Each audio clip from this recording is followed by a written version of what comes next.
Hey guys, all right, so I saw Life of the Party with Melissa McCarthy, and there was a scene in the movie that really has sort of changed my whole entire perspective about my husband, and it's really weird. And I'm going to tell you, the movie itself, like I did have a couple laugh out loud moments, but I just want to talk to the women out there who have been married for a really long time and who have husbands that, they don't really remember where the milk goes, and they don't listen when you're talking to them, and then maybe they fall asleep right when you're about to turn on the show that you guys have been waiting all day to watch together.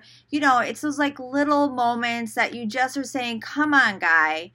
We've been together for 17 years. You have been doing this for 17 years. Can you just not fall asleep every single time we're about to watch the show? I'm there with you. My husband does a lot of things like that definitely, like annoy me. There's just not another word to say, annoy me.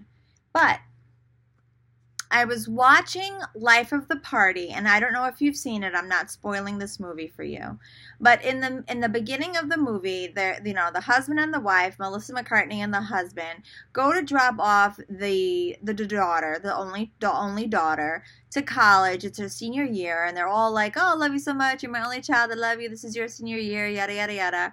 And as soon as they drop the daughter off, the husband has been rude to her all along, by the way, but as soon as they drop her off, the husband turns to Melissa McCartney and says, "I want a divorce." Oh, thank God. It feels so good to finally say this.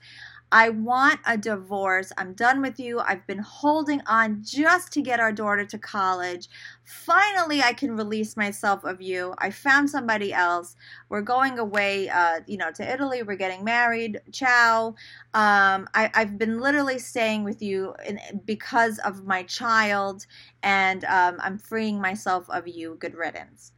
And I sat there, I was in the audience, and this is obviously a comedy, so I didn't expect something like that to sort of open up the movie. I didn't know that that's how it was going to start. But I was sitting there, and I had watched that moment, and honestly, I was like taken aback from it. And I thought to myself in that very instance, I was flooded with every thought of what my husband annoys me about. Like there's all these things that he does, like he chews loudly, and he takes forever to put the kids to sleep, even though I tell him that it gives me anxiety, and we're always late, and I'm somebody that likes to be early, and he's so late, and there's all these like stupid things that he does, right? And I sat in that theater, and I thought to myself, I said, he would never, never do that to me. And in that instance, I really, really sat there. And I was in Florida when I saw that movie. I was away. I wasn't near my husband. I had went on a girls' getaway with my friend. And I sat there in the theater, and I was watching this scene, and she was sobbing in a bush, and she was crying. She was devastated. Her whole life was crumbling. And I said, "Oh my God." I said, he would never do something like that to me. And I turned to my friend and I said, "Our husbands would never do that." And she said, "No, I know." And that whole entire trip that I was away from my husband, I didn't say anything to him. I didn't call him. And, I continued on with the vacation, and we had a great time. And I came home, and I came home very late that night. But the next day I sat down with my husband, and I said to him, I said, I saw this movie. And he thought I was going to talk to him about the comedy. But like I said, I'm not talking about the comedy. I said, "I saw this movie," and I said, "and I will never look at you the same again." And I said, all these years that I've been taking you for granted, I said, I know that you would never do that to me. And he said, "Of course I would never do that to you." And I said, "No, but I really knew it." I said, I knew it with all my heart that you're not going to do that to me. I said, "Even when the 3 kids are gone, I knew that you're not, I know that you're not going to do that to me." And he said, "Well, I would never do that to you." And I said, "I know." And to me, everything that I was so like, oh, he does this, he does that, all that stupid stuff that I was picking at because I didn't have something greater to pick at.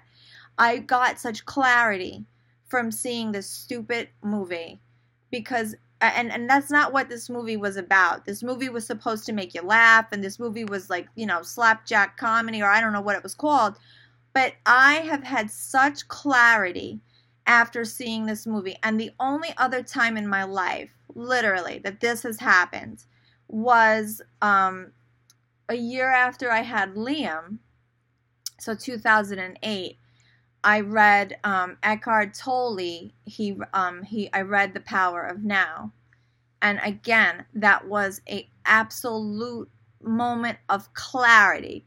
Now, how ironic, or how comical, not ironic, how ridiculous, let's use the word ridiculous, how ridiculous that Melissa McCarthy has given me a moment of clarity as Eckhart Tolle had given me a moment of clarity in 2008. So I read The Power of Now, and it changed my whole perception about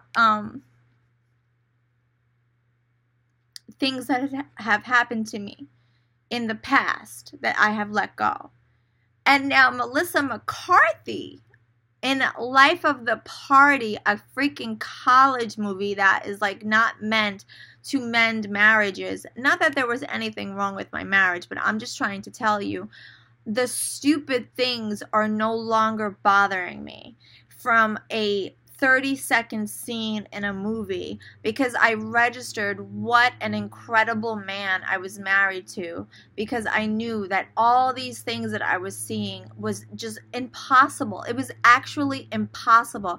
The word impossible is a reality for me. It is impossible for that to be my future, and I knew that sitting there in the theater. And ever since I came home from Florida, I have had such a calmness and such a stillness about me whenever I'm around my husband. And it all came from that ridiculous movie. So I don't know what kind of review that is. I'm not a comedy person. I don't watch comedies. I don't like comedies. It's not for me. So maybe that was a funny movie.